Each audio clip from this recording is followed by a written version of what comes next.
think about the experience of having an eating disorder, I think a lot about the emotional part of it. I think there's a lot of different emotions that can come along with having an eating disorder.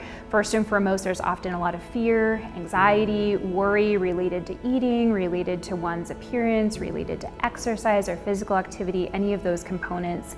Then there's also a lot of other kinds of painful emotions, shame, disgust, guilt that can come along with it having an eating disorder as well.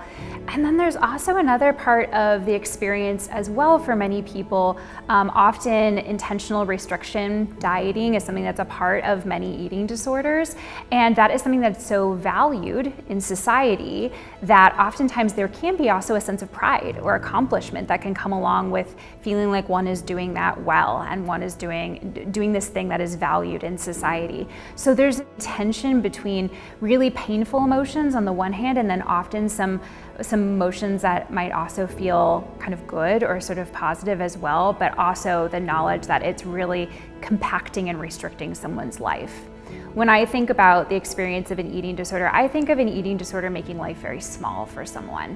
It really robs people of their friends, their families, their interests, their values, and really makes everything kind of narrow down in focus and scope to focusing on eating, focusing on how someone is feeling about their body, about their appearance, about physical activity, all the things that they have to do to make the eating disorder happy. And that really leaves no room for anything else that had once been a really important part of people's lives.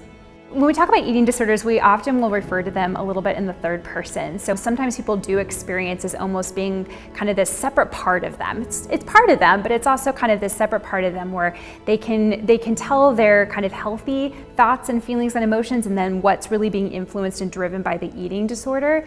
Sometimes, especially when I'm talking with kids, I'll talk about eating disorders as being almost like a bully. So this really mean, terrible person who's just constantly in your head telling you all the things that are wrong with you, all the things that are bad, all the scary things about eating that food that's in front of you, or about not doing that physical activity, whatever it is. Adults I've also heard describe it as almost like having an abusive partner, someone who again is kind of constantly beating you up, belittling you, and the only way to appease them or make them happy is to listen to what it's telling you to do, which is often a lot of things that are again going to make your life very small and really have a negative impact on your mental health.